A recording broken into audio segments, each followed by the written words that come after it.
ക്രിസ്തുവിൽ അനുഗ്രഹിക്കപ്പെട്ട എൻ്റെ പ്രിയ സഹോദരന്മാരെ, ഏവർക്കും കർത്താവ് യേശുവിന്റെ നാമത്തിൽ സ്നേഹവന്ദനം ചെയ്യുന്നു. നിങ്ങളേവരെയും ക്രിസ്തു സമ്പൂർണ്ണമായി അനുഗ്രഹിക്കുമാറാകട്ടെ. ആമേൻ. ഞാൻ ഇപ്പൊ ചിന്തിക്കുന്നത് സങ്കീർത്തനം 37 അതിന്റെ 4. കർത്താവിൽ ആനന്ദിക്കുക, അവൻ നിന്റെ ഹൃദയത്തിലെ ആഗ്രഹങ്ങളെ നിനക്ക് തരും.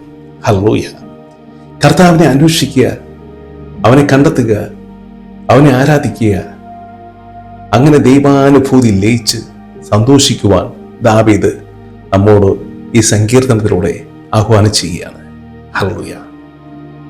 കർത്താവ് നമ്മുടെ ഹൃദയത്തിലെ ആഗ്രഹങ്ങളെ എല്ലാം തരുമെന്നല്ല, തിരിച്ച് നമ്മുടെ ആത്മീയ നന്മയ്ക്കായി, ഭൗതിക നന്മയ്ക്കായി ഉതകുന്ന, നമ്മെ സഹായിക്കുന്ന ആഗ്രഹങ്ങൾ എന്തൊക്കെയാണെന്ന് മനസ്സിലാക്കി അവൻ നമുക്കായി കരുതി നമുക്ക് നൽകും. അത് അല്പം താമസിച്ചാലും വേണ്ടില്ല, അവൻ നമുക്ക് തരിക തന്നെ ചെയ്യും. നമ്മുടെ എല്ലാ ആഗ്രഹങ്ങളും അവൻ സാധിച്ചു തന്നാൽ നാളെ നാം ഈ ഭൂമിയിൽ നിന്നും മാറ്റപ്പെട്ടേക്കാം. ഹല്ലേലൂയ. പ്രിയരെ, നമ്മുടെ ആഗ്രഹങ്ങൾ കർത്താവിനെ അടിച്ചേൽപ്പിക്കാതെ ദൈവത്തിന് നമ്മെക്കുറിച്ചുള്ള പദ്ധതികൾ എന്താണെന്ന് മനസ്സിലാക്കുവാൻ നമുക്ക് കഴിയണം. എന്നാൽ ദൈവസന്നിധിയിൽ നാം അനുസരണയുള്ളവരായിരിക്കണം. നിരന്തരം മുട്ടിപ്പോയി പ്രാർത്ഥിക്കുന്നവരായിരിക്കണം. അനുസരണക്കേട് കാണിച്ചാലോ ഹല്ലേലൂയ തിരിച്ചാവും ഫലം. 1 സാമുവേൽ 15:1 മുതൽ വായിക്കുമ്പോൾ ശൗൽ ദൈവസന്നിധിയിൽ അനുസരണക്കേട് കാണിച്ചു. അവന്റെ മനസ്സിലെ ആഗ്രഹമായ ഇസ്രായേലിന്റെ രാജാവായി തുടരുക എന്ന ആഗ്രഹം അവിടുന്ന് എടുത്തു മാറ്റി അവന്റെ രാജ്യത്വം ദാവീദിന് കൊടുത്തു.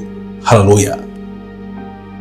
1 സാമുവേൽ 16:14 വായിക്കുമ്പോൾ ദാവീദ് തന്റെ വീണ കൊണ്ട് ദൈവസന്നിധിയിൽ വായിക്കുകയും ഹല്ലേലൂയ കർത്താവിനെ ആരാധിക്കുകയും ചെയ്തു. അങ്ങനെ അവന്റെ ഹൃദയത്തിന് ആഗ്രഹപ്രകാരം അവനെ ഇസ്രായേലിന്റെ രാജാവായി കർത്താവ് അഭിഷേകം ചെയ്തു. ഹല്ലേലൂയ.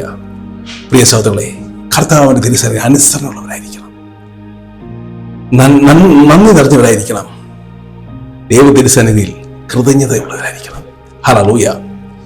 ലൂക്കായുടെ സുവിശേഷം 1:38 മറിയ ദൂതന് മുമ്പാകെ പറയാണ്, നീ പറഞ്ഞതുപോലെ എന്റെ ജീവിതത്തിൽ സംഭവിക്കട്ടെ എന്ന് പറഞ്ഞ് വചനത്തെ സ്വീകരിച്ചു.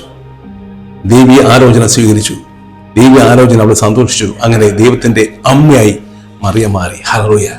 അയാൾ കണ്ണടയ്ക്കാം. കർത്താവേ, അവിടുത്തെ വചനത്തിന് മേൽ, അവിടുത്തെ രാജ്യത്തിന് മേൽ സന്തോഷിക്കുവാൻ ഞങ്ങളെ സഹായിക്കണമേ. അവിടുത്തെ ശക്തിയെ ആശ്രയിക്കുവാൻ ഞങ്ങളെ സഹായിക്കണമേ. പ്രാർത്ഥനയുടെ കൃപയെ കർത്താവേ, നിനക്ക് സ്തോത്രമപ്പ. യേശുവിന്റെ നാമത്തിൽ